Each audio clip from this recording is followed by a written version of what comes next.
Assalamualaikum warahmatullahi wabarakatuh. Baiklah, kami dari kelompok C akan mempresentasikan hasil diskusi kami. Sebelumnya perkenalkan, saya Sinta Sofi Mariska dan rekan saya bernama Evieni HS Samongi Layali.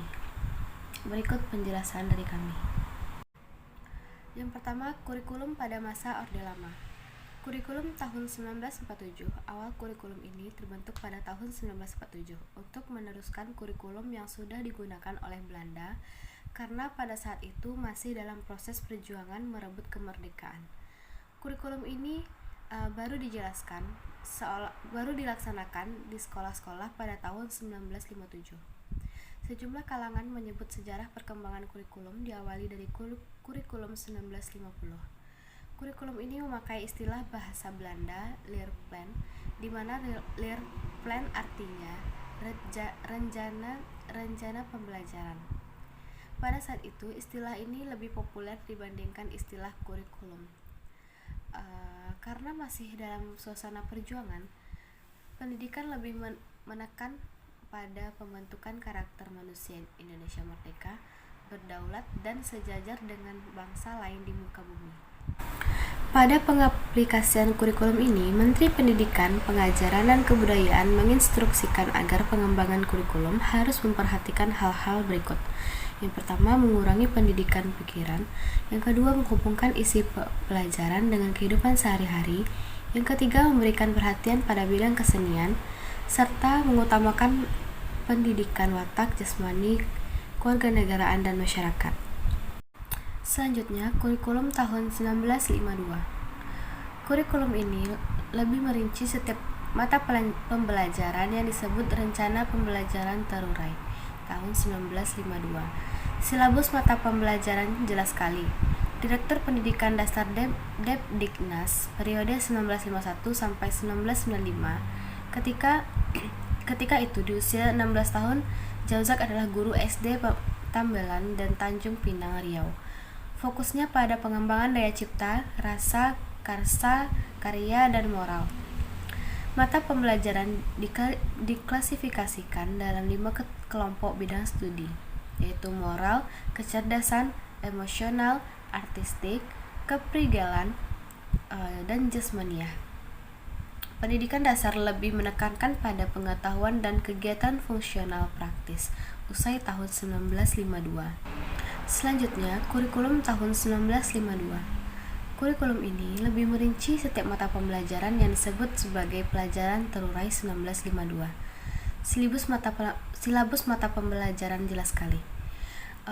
Fokusnya pada pengembangan daya cipta, rasa, karsa, karya, dan moral.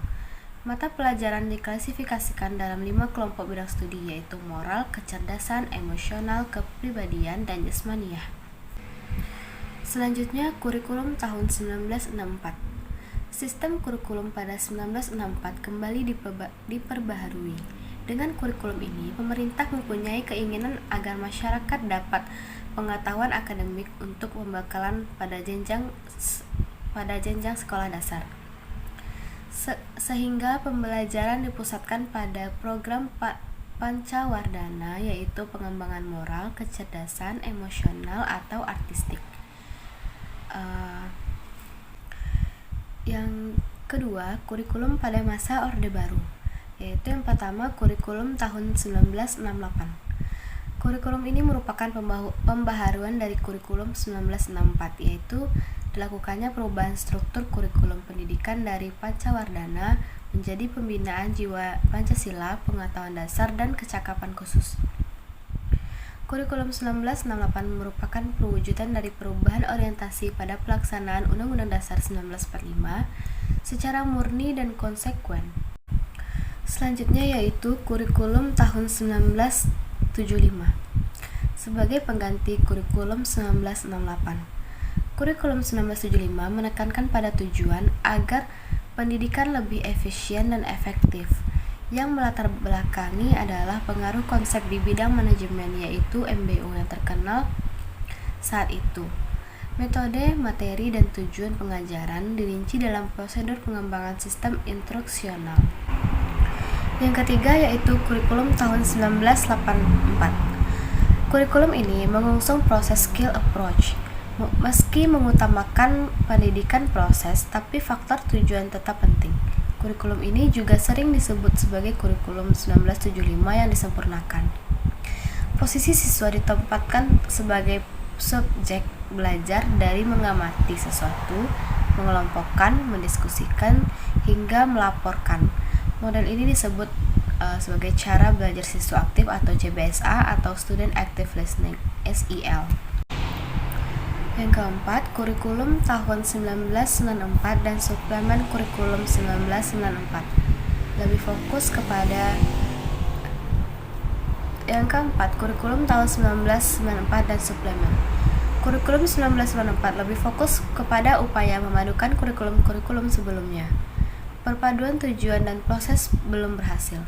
Kritik bermunculan karena beban belajar siswa dinilai begitu berat, dari muatan nasional hingga lokal. Materi muatan lokal disesuaikan dengan kebutuhan daerah masing-masing, misalnya bahasa daerah, kesenian, keterampilan daerah, dan lain-lain. Berbagai kepentingan kelompok-kelompok masyarakat juga mendesakan agar isu tertentu masuk dalam kurikulum. Kurikulum ini menjadi kurikulum super padat. Hello, my name is Evieni and I'm from class 19A and my number MBM 19040004 and now I will explain curriculum during the Reformation era. A competence-based curriculum or KBK is a curriculum concept that emphasizes the development of the ability to perform or competence. Tests with certain performance standard so that result can be felt by students in the form of mastery of a certain set of competence. And B. 2006 curriculum or KTSP.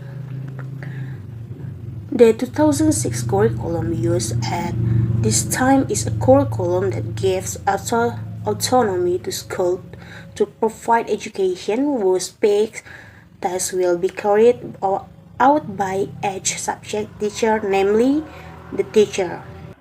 Number 4, Curriculum 2013 in this revision.